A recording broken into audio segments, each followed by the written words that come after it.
This could very well be one of the largest U.S. government shutdowns in U.S. history, or it could be one of the shortest. One thing I've learned through this administration is they don't do anything in the middle, and so I suspect this will likely end up being one of the longest government shutdowns until both parties can come to their senses, okay?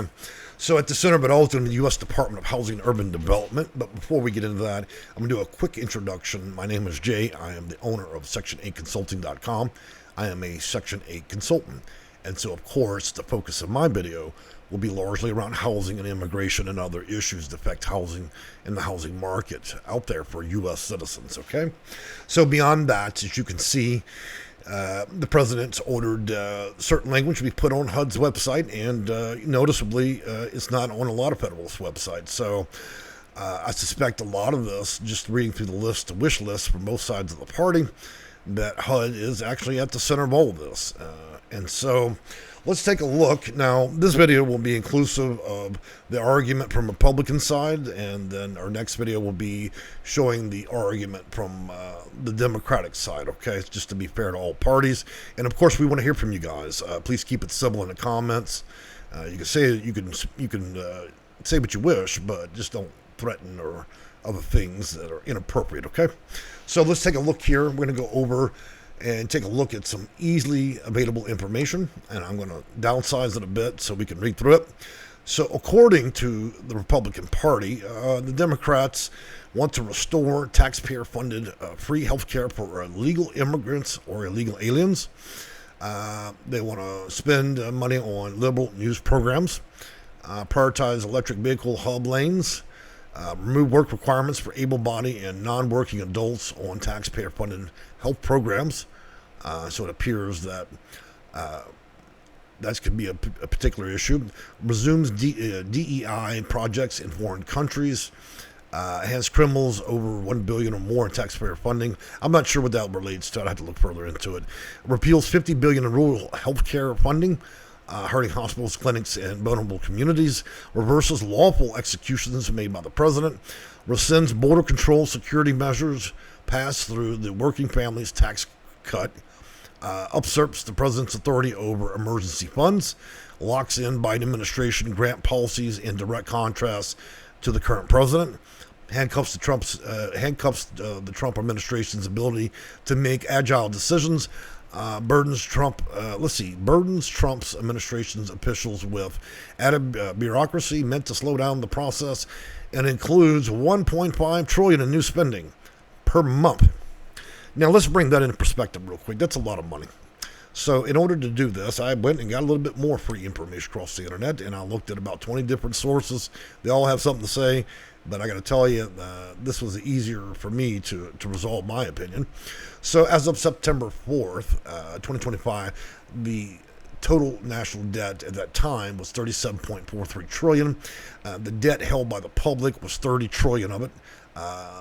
Government debt's around 7.1. Relative to 1 year ago, the national debt was, the gross national debt was $209 trillion.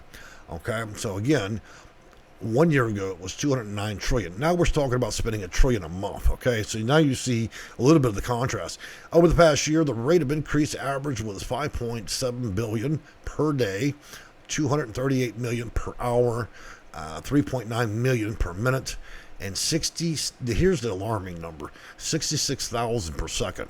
Now, granted, we are running a country, not a McDonald's, but we're talking about a vast amount of money, and so the increase in gross debt over the past year was around $6,000 per person, or $15,000 per household. That seems pretty normal since Americans love their credit cards and nonsense from Amazon and every other store.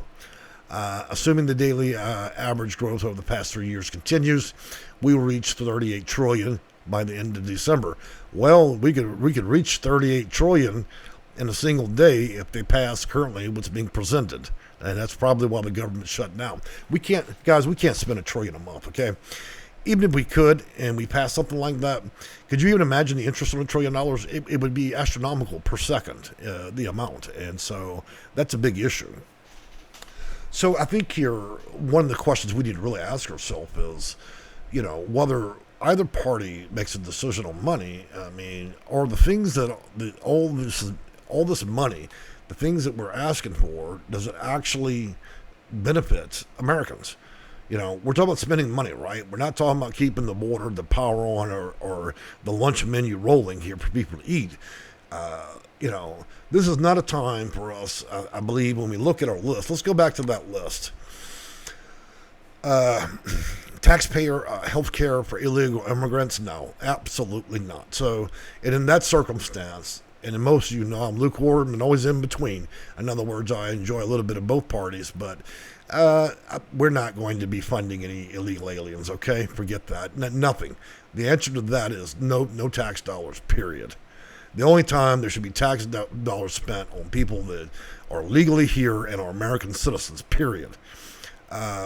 News programs, well, that's tit for tat. If we're going to spend money on Republicans, we're going to spend on Democrats, okay? So that's the way I see that. I don't understand why that needs to be on anybody's bill, okay? Why do American people need to pay for political advertising and news programs? Don't the news agencies make enough money on their own? If we're going to be doing that, then we need to be sending a bill to both CNN and Fox News, okay? American people don't need to be working their ass off to pay taxes and then have to sit there and pay on either side of the aisle. Electric vehicles, what the flip does that have to do with anything? Look, the country's in major debt. We're worried about potholes. How about all the people in wheelchairs that are veterans and seniors living on the street, but we're writing in hub lanes? Who gives a shit about that? DEI projects. Look, gay, straight, drag queen, whatever it may be. Look, guys, we have to do things that work for both sides of the aisle. And, as much as I would love to support or not support, I don't think DEI doesn't need to be part of the national program. People need to do what they want to do personally in their own states, okay? Handing over criminals $1 billion, well, that's a bad idea. But, again, we don't have any evidence of what that is. And repealing actions. Well, clearly any president would be upset if the opposite party decided they wanted to build out taxpayer funding to block every decision the president makes, and whether you had a Democrat or Republican in office. So I could see how that'd be an issue, but I don't understand how that became part of $1 trillion bill. Decision making costs money now? I don't know. Maybe it does. So beyond that, look, that's just a short list. This actually is a very long list. And at the center of a lot of this, HUD's closed. Section 8's closed. Funding for housing, for those of you that participate in federal programs and housing, all this stuff is closed till 2026.